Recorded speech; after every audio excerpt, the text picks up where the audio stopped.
On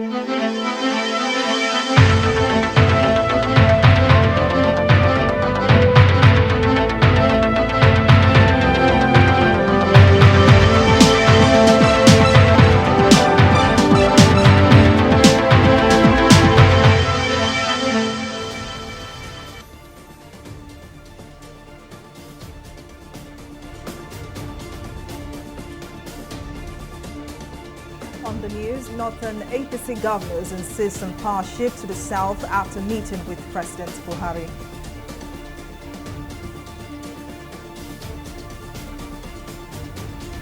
Presidency replies Tinubu says millions, not one person, made Buhari president. And Tinubu, Oshimbajo, Fayemi, Amosun pays condolence visit to Owo after attack.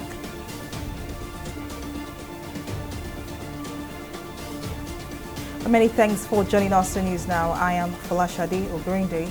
After a closed-door meeting with President Muhammadu Buhari, 13 governors of the All Progressives Congress, APC, from the north on Monday insisted that the presidential ticket of the party must go to the south. The governors made their position known following their meeting with President Muhammadu Buhari at the presidential villa in the Federal Capital Territory.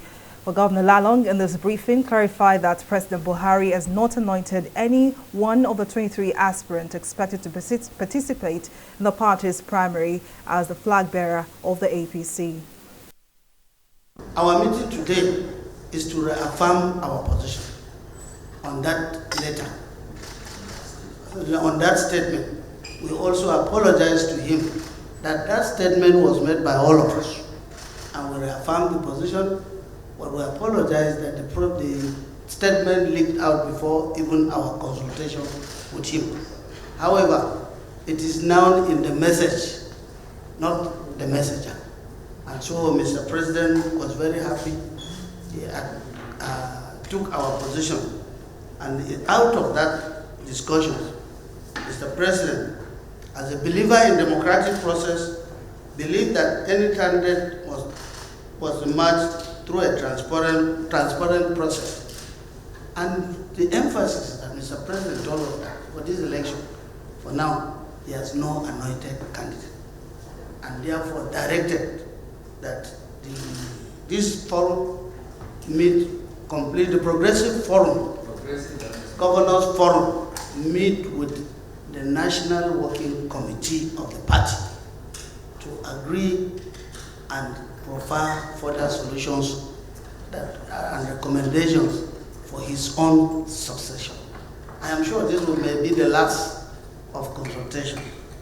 That in the interest of unity, in the interest of peace, we recommended that, and also justice. Our recommendation is that the next president should come from the south. The presidency has reacted to the remarks of Bola Ahmed Tinubu, a presidential hopeful of the All Progressives Congress, APC, where he said Buhari wouldn't have become president without him.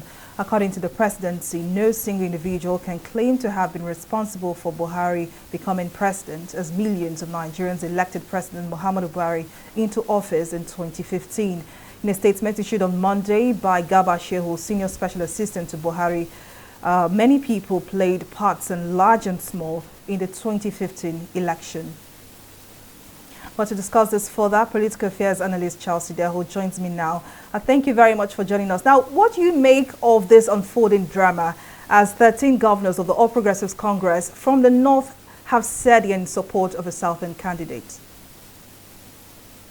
Well, these are not best of times, if you ask me, because PDP that so many people thought would not get their acts together, they went to their primaries without rancor, and today they have a winner of that exercise, and we have somebody who is their standard bearer. A flag bearer has emerged, and it was so done in a way that people who were happy. And APC, that is the ruling party, has been there for nearly 8 years. And we were all thinking that they will even have a better organized primaries.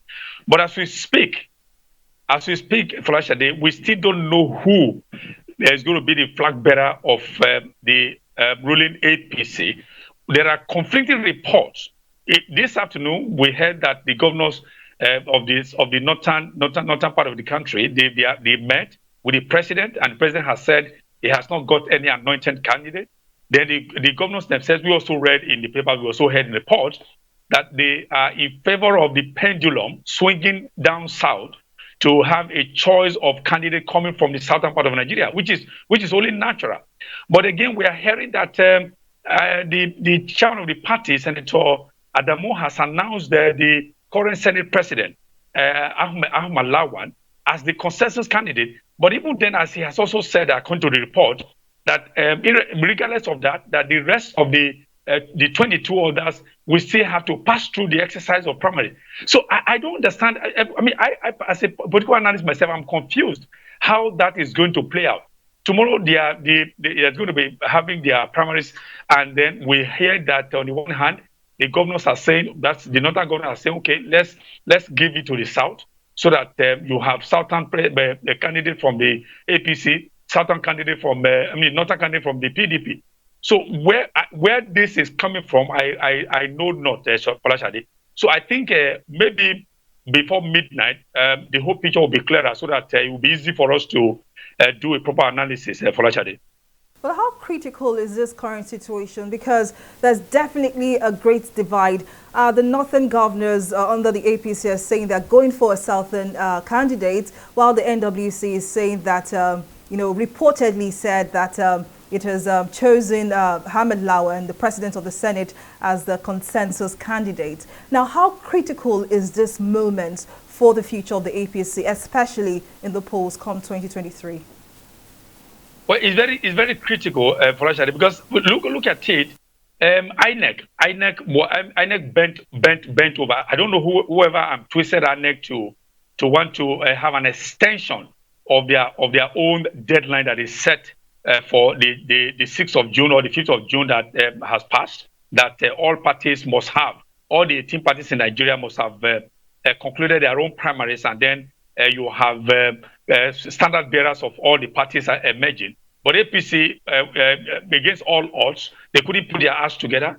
INEC bowed to the pressure from IPAC. IPAC have been pressuring INEC. INEC bowed to that pressure and then announced an extension, which of course APC decided to latch in on that window to conclude their exercise. But as we speak, as I said earlier, it's very critical because the ruling party has to tell us who their candidate is, because if you have a system that where you are not sure of where you are going, it brings about instability. It brings about instability about this. In the system, and we cannot. The economy is not doing well. You just heard that some dissident, they went into a church yesterday and they opened gunfire and all that, and then 28 persons were dead and all that. When you put all these things together, Folashade, it is very critical because we need to know exactly who the standard bearer of the ruling party would be, so that they can square it up with the other parties and see where we can move on. Because it's next year. Buhari's admission he will be rounding off his admission by next year. Charles Sidawo, thank you very much. I'm sorry to interrupt you, but it's this much you can take on this matter. But thank you very much for your contribution. Thank you for your time. Owo town in Ondo State, southwest Nigeria, is a relatively tranquil and peaceful place, but not anymore, as mayhem was unleashed on Sunday morning when terrorists attacked St. Francis Catholic Church and killed scores of worshippers in cold blood. Condolences have been poured in, but with notable government officials, political aspirants and international organizations condemning the attack. Sadly, attacks such as this has become one too many, as the country has become a hotbed of insecurity. But the question is, what then are the real solutions to these issues? To make sense of all of this, a security expert, Sheyi Aditaya, joins me now. Thank you very much for joining us. Now, where exactly are we getting it wrong in terms of combating terrorism once and for all in the country? I think we seem not to understand the playbook, and when you have too many cooks, they say it spoils the broth. There are too many interest in the whole insecurity issues in Nigeria, and that is making it difficult for us to be able to assess and provide the right solution to the problem in the country as at today. It appears as if the more we try to resolve or eliminate these people, the more attacks that we get from them. And that means that we're not actually applying the right measure. I've said it on this platform, time without numbers, that this war cannot be won without the people. And until the people are involved, until government make deliberate move to place the solution in the hands of the community, we will not be able to solve those problems. It is not the chief of army staff in Abuja, not the inspector general of police in Abuja, not the DGSS in Abuja that can solve this problem. Each of the states, each of this community understand their terrain. There is no piece of land in Ondo State, in Ekiti State, Kogi, and other states bordering around that space that does not have owners, that does not have traditional control. So how are we allowing those people to continue to move from the forest of Kogi to Ekiti, from Ekiti into Ondo State Forest, from there into Edo State Forest, and nobody's asking questions, nobody's being able to give guidance as to, or being able to account for this movement to such an extent where we can intercept them. We see many victims coming out to explain how this miscreant made them to walk hundreds of kilometers from one community to the other, from one state to the other. We need to bring security back to the people, and this must be consciously done. Indeed, Sheyi Aditayo, many thanks for your contribution. Thank you so much for joining us. Thank you. The federal government says to continue to deal with the numerous challenges posed by environmental degradation and biodiversity.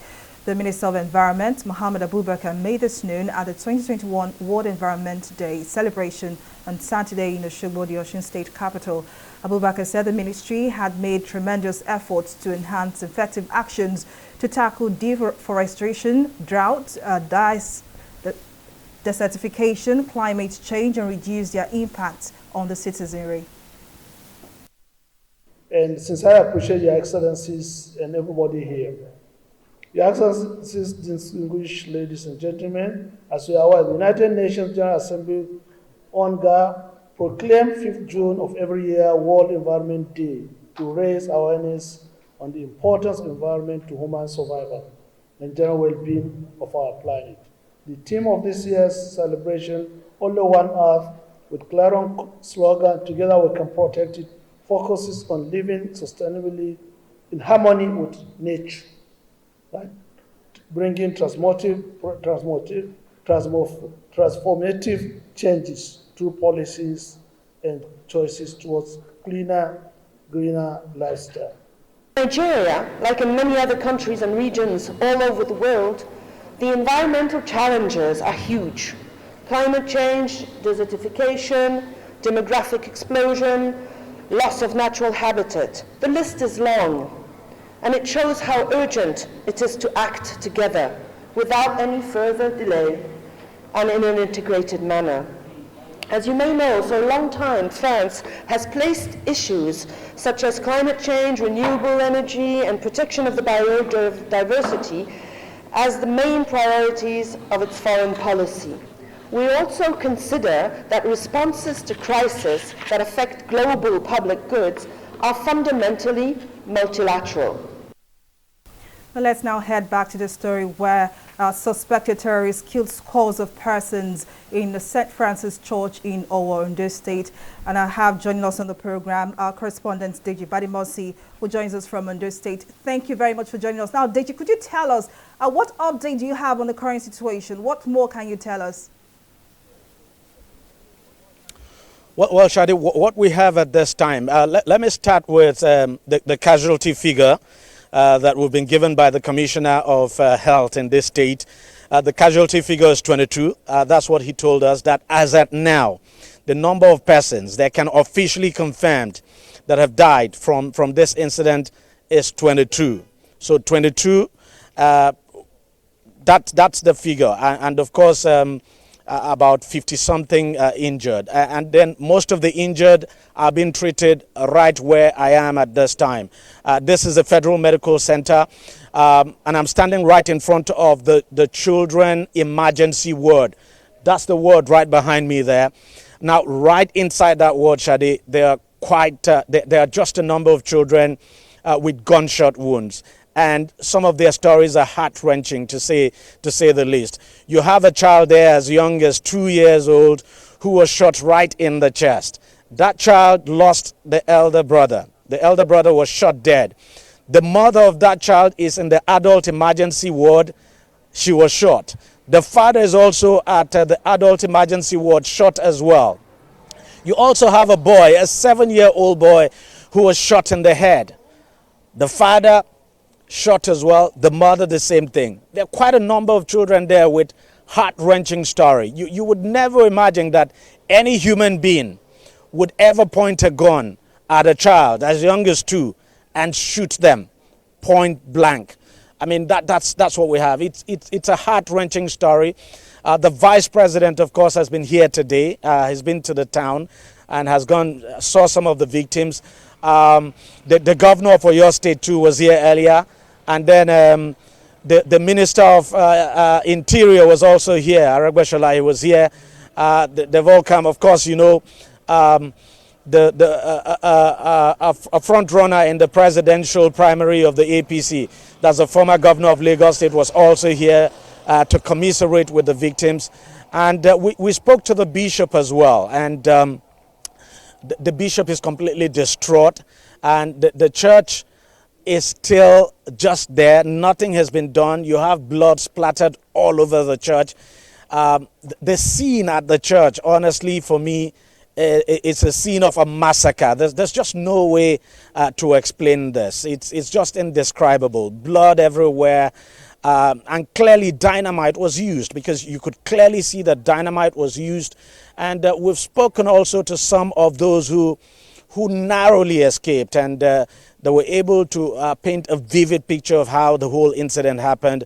Honestly, quite dramatic, but also very heart-wrenching. Very, very heart-wrenching, Shadi. Now we can imagine what the mood must be like right there in Ondo State. But has a visitation by any of the officials been able to calm the residents?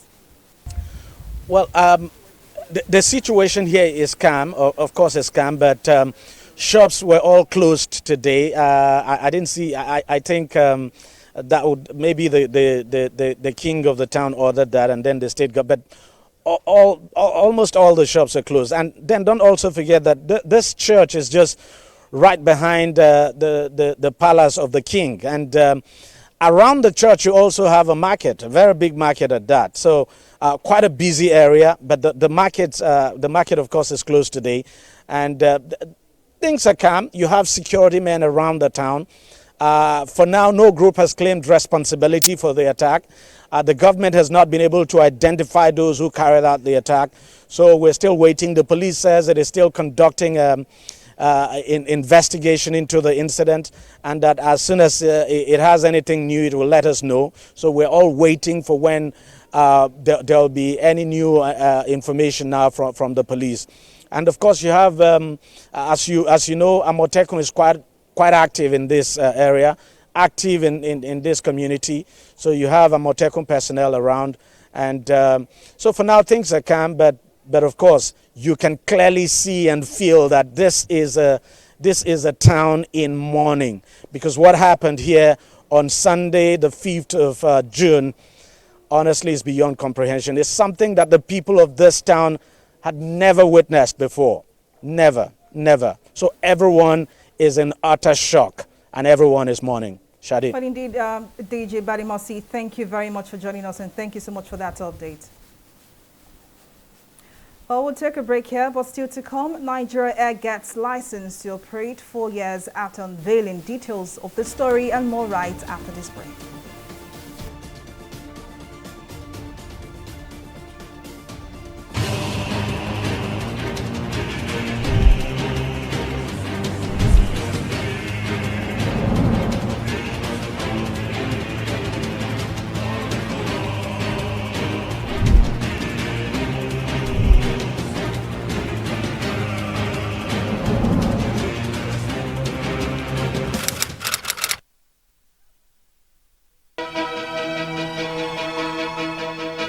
Opinions are free, facts are sacred, but truth is universal. How, in practical terms, can we, for instance, de-escalate the tension? President must see himself as the President of the Federal Republic. We know where the enemy is. 3 places. The Lake Chad Basin, the border area between Nigeria and Cameroon, and then the Sambisa Forest. On TV360, we give you a complete dose of everything. Opinion, facts, and undiluted truth. I hardly believe what politicians say in this part of the world. A new Nigeria is possible, a future is possible. We delve into the issues, dissect it so that you can understand it, and use it to take action. I don't think there's any need for any governor to look for grant for ranching. TV360, dissecting the issues.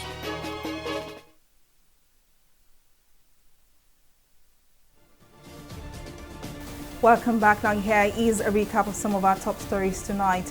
After a closed-door meeting with President Muhammadu Buhari, 13 governors of the All Progressives Congress (APC) from the north on Monday have insisted that the presidential ticket of the party must go to the south. The governors made their position known following their meeting with President Muhammadu Buhari at the presidential villa in the Federal Capital Territory. Governor Lalong in his briefing clarified that President Buhari has not anointed any of the 23 aspirants expected to participate in the party's primary as the flag bearer of the APC. Well, in case you missed any of our news bulletin or for more updates, do log on to our website on www.tv360nigeria.com. You can also follow us on our social media platforms on Twitter, Instagram, YouTube, and Google Plus at TV360 Nigeria. On Facebook, we are TV360 Online.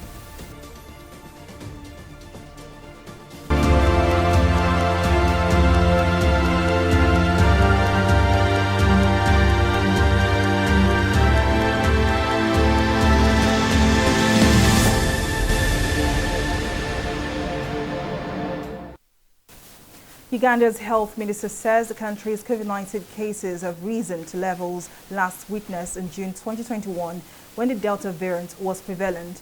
In a tweet on our official Twitter handle, Minister Jane Aseng did not reveal the latest figures on confirmed cases, but said the country was well prepared to respond and save lives than before. She also ruled out travel restrictions or lockdowns in any of the parts of the country under the current circumstances. Uganda fully reopened the economy in January after imposing one of the world's strictest lockdowns during the pandemic, which saw schools remain closed for almost 2 years.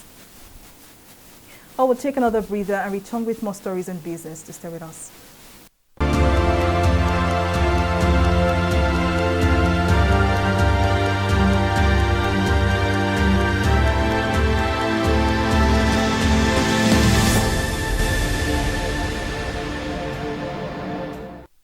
In the last 3 years, we have built a multi-purpose center, which is the envy of all in our constituency. And I can tell you that the people who are living there are already enjoying it. Guy, do you think what this man just said is true? See, I seriously doubt. I'm sure it's one of those their silly lies. Wait, do you know there's a way to find out if these things he's saying is true or not? This is the Construct app. It gives people like us a sure way to track implementation of constituency projects. It gives valid and verified information on location of projects, amounts allocated, amount funded, the level of job done, and even the profiles of concerned legislators. You and I can post directly on this app. Are you serious? This is the Go-To app if you want to know how our Commonwealth is being expanded by the government. Wow. Let's even see if what this man said is true. Show me. The Construct app is developed by Other People Nigeria with support from USAID and is available on both Google Play Store and Apple Store. And it's true. Of course, I told you.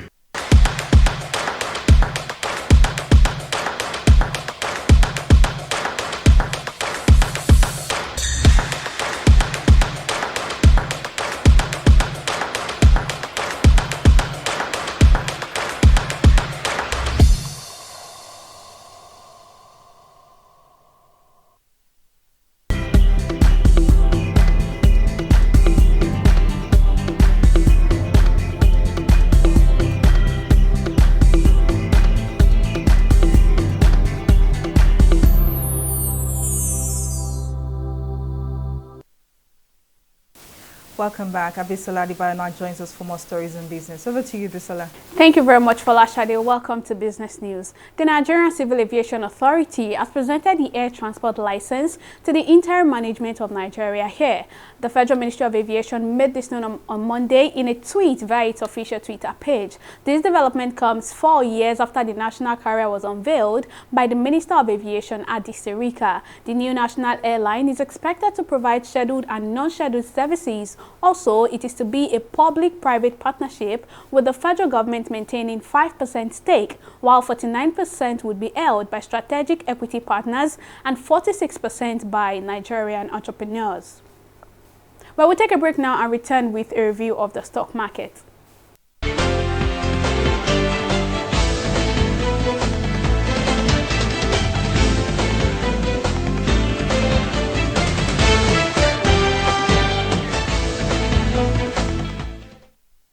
The stock market of the Nigerian Exchange Limited commenced the week on a positive note as investors react bullishly to an improved financial performance, announcement of dividend payment and bonus issues of shares. Specifically, the all-share index was up by 0.34% after much negative trading sentiment these past weeks to close at 53,086 basis points. This added 96 billion naira appreciation to the market capitalization, a sum which is not even enough to cover the huge losses recorded last week. Anyways, we have market giants Corn Oil and Farm Deco to thank for today's positive performance as they led the gainers counter. They both recorded a combined 3 naira 5 kobo. On the flip side, as our losers list for today, J-Paul and ABC Transnational led the losers counter as they recorded a 4 kobo loss. Anyways, interesting price action traded as volume, value and deals were on the positive side, which is why 755 million units of shares valued at 8 billion naira exchange hands today in 4,297 deals. Although sentiments are probably still weak, however, we've seen a sharp reduction in sell pressure for some names, which is why which gave the stocks a bit of room to recover. On the foreign scene, they are all in the positive territory. The FTSE returned from the 4-day Platinum Jubilee holidays in a positive mood, helped by early gains on Wall Street as investors weighed up last Friday's stronger than expected U.S. jobs data and looked ahead to U.S. inflation numbers at the end of this week. U.S. stocks also rose on Monday as indexes aim to rebound from a week of losses on the heels of strong May jobs data that affirmed Federal Reserve officials were likely to continue sharpening monetary conditions.